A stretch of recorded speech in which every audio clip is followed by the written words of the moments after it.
అదుపు లేకుండా పోతుంది. రవికుమార్ గారు, రాజ్ కుమార్ గారు, ముఖ్యమంత్రి చాలా అంటే పార్టీ సిద్ధాంతాలని దాటి మరీ కామెంట్ చేస్తున్నారు. రాజ్యాంగం మీద ప్రమాణం చేస్తే అన్ని కులాలు ఒకటే, ఒక కులానికి సంబంధించింది కాదు ఒక పార్టీ అని చెప్పేసి ప్రమాణం చేసి ముఖ్యమంత్రి పీఠానికి ఎక్కుతారు. బట్ ఈరోజు పార్టీ మొత్తాన్ని ఒక వర్గానికి పరిమితం చేశారు. గతంలో ముఖ్యమంత్రి గారు ఏదైతే ఎస్సీ వర్గీకరణకు సంబంధించి సుప్రీంకోర్టులో అనుకూలంగా ఏదైతే ఎస్సీ వర్గీకరణకు జూలైలో తీర్పు వచ్చినప్పుడు ఆగస్టులో సమావేశాలు పెట్టి అది అమలు అయిన తర్వాత ముఖ్యమంత్రి రేవంత్ రెడ్డి గారు ఒక మాట మాట్లాడడం జరిగింది మాదిగ సోదరులతో.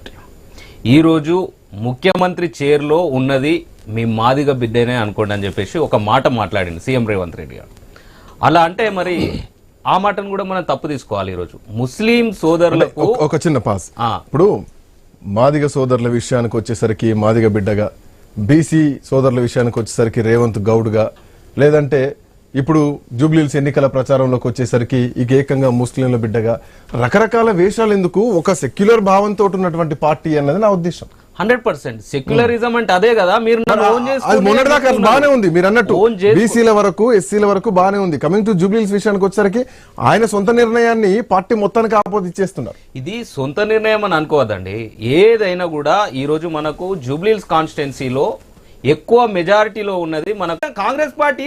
వివిధ మతాల మధ్య చిచ్చు పెట్టలేదు కదా. ఇంకో విషయం ఏమంటున్నారు, 3వ స్థానానికి కాంగ్రెస్ పార్టీ పడిపోయింది, 3వ స్థానానికి కాంగ్రెస్ పార్టీ. ఏ గ్రౌండ్ లో వెతికిర్రారు మీరు? బీజేపీ గ్రౌండ్ ఫ్లోర్ లో వెతికిర్రా, లేకపోతే ఆడ తిరిగిరా, లేకపోతే బీఆర్ఎస్ గ్రౌండ్ ఫ్లోర్ లో తిరిగిరా? మీరు అసలు ప్రజాక్షేత్రంలో తిరిగిర్రా? మీ బీజేపీ పార్టీ అక్కడ ఏడున్నదో మీరు అసలు చూసిర్రా? మీ బీఆర్ఎస్ పరిస్థితి ఏందని చూసిర్రా? వాస్తవాలు మాట్లాడుకుంటే ఇన్ని వేల కోట్లు ఖర్చు పెట్టినాం, అన్ని వేల కోట్లు ఖర్చు పెట్టినాం. మరి అన్ని వేల కోట్లు ఖర్చు పెట్టి బీఆర్ఎస్ వాళ్ళు 10 సంవత్సరాలు పాలించి డ్రైనేజీలు ఎందుకు అట్లే, ఓ రోడ్లు ఎందుకు వేయలేదు, గుంతలు ఎందుకు కూడలేదు? ఇప్పుడున్న ముఖ్యమంత్రి ప్రస్తుతానికి ఉన్న మున్సిపల్ శాఖ మంత్రినే కదా చేయాల్సింది.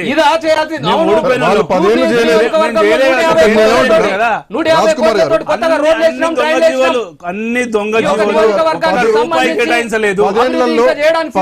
10 ఏళ్లలో 3 సార్లు హ్యాట్రిక్ గా గెలిచిన వ్యక్తి మాగంటి గోపీనాథ్. ఇంత కొంత నమ్మకం ఉండే గెలిచారు. కానీ 2 ఏళ్లకి ఒక్కసారి నన్ను నమ్మండి అన్నటువంటి మాట ఏకంగా ముఖ్యమంత్రి దగ్గర నుంచి వస్తుందంటే ఇది ఫెయిల్యూర్ అనుకోవాలా, లేదంటే సక్సెస్ అనుకోవాలా? 100% సక్సెస్. ముఖ్యమంత్రి నమ్మించుకోవాల్సిన అవసరం ఏముంది? నేను ఒక విషయం చెప్తాను. బీఆర్ఎస్ పార్టీ ఏ రోజు ఒక్కసారి మమ్మల్ని నమ్మండి జూబ్లీహిల్స్ లో అనలేదు. మీది మైనార్టీల పార్టీ అని చెప్పేసి ఏ రోజు స్టేట్మెంట్ ఇవ్వలేదు. నేను చెప్తా, మాగంటి గోపీనాథ్ ను వరుసగా టీడీపీ ఉన్నప్పుడు గెలిపించారు, 2 సార్లు బీఆర్ఎస్ లో గెలిపించారు. మరి ఆయనకు అంత అభిమానులు ఏదైతే గెలిపారో, ఆయనంత రౌడీజం చేస్తే ఖచ్చితంగా ప్రజలు పక్కన పెడతారు. ప్రజల తీర్పుకు మించింది ఏమీ లేదు. తెలంగాణ 2023 ఎన్నికలే దానికి ప్రధాన సాక్ష్యం. ఆ టైంలో కూడా మాగంటిని గెలిపించారంటే దీన్ని ఎట్లా అర్థం చేసుకోవాలి? నమ్మకం ప్రభుత్వం కోల్పోయిందా 2 సంవత్సరాలలో? సార్ 3 సార్లు మాగంటి గారిని గెలిపించింది ప్రజలే, జూబ్లీహిల్స్ నియోజకవర్గ ప్రజలే. ఈసారి ఇటు బీజేపీ పార్టీని బీఆర్ఎస్ పార్టీని ఓడించేది కూడా ఈ యొక్క జూబ్లీహిల్స్ నియోజకవర్గ ప్రజలే. ఎందుకంటే ఇక్కడ స్పష్టంగా నిజంగా వాళ్ళు ఈ రోజు వాళ్ళ ప్రజలే చెప్తున్నారు, ఈ యొక్క కాంగ్రెస్ పార్టీ ఈ రోజు మేము 10 ఏళ్లు ఈ రాష్ట్రాన్ని ఏకఛత్రంగా పరిపాలించి 3 సార్లు వాళ్ళ పార్టీకి సంబంధించిన అభ్యర్థిని ఓడించడానికి మేము దిగుతున్నాం. వాళ్ళు 3 సార్లు గెలిచిన సీటుని ఈ రోజు కాపాడుకోవడానికి వాళ్ళు పడే తంటాలు పడే పార్టీ ఈ రోజు.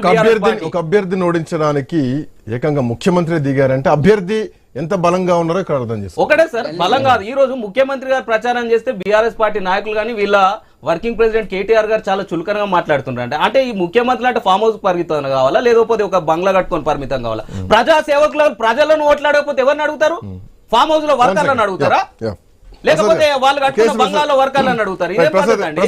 ముఖ్యమంత్రి రంగంలో దిగారు.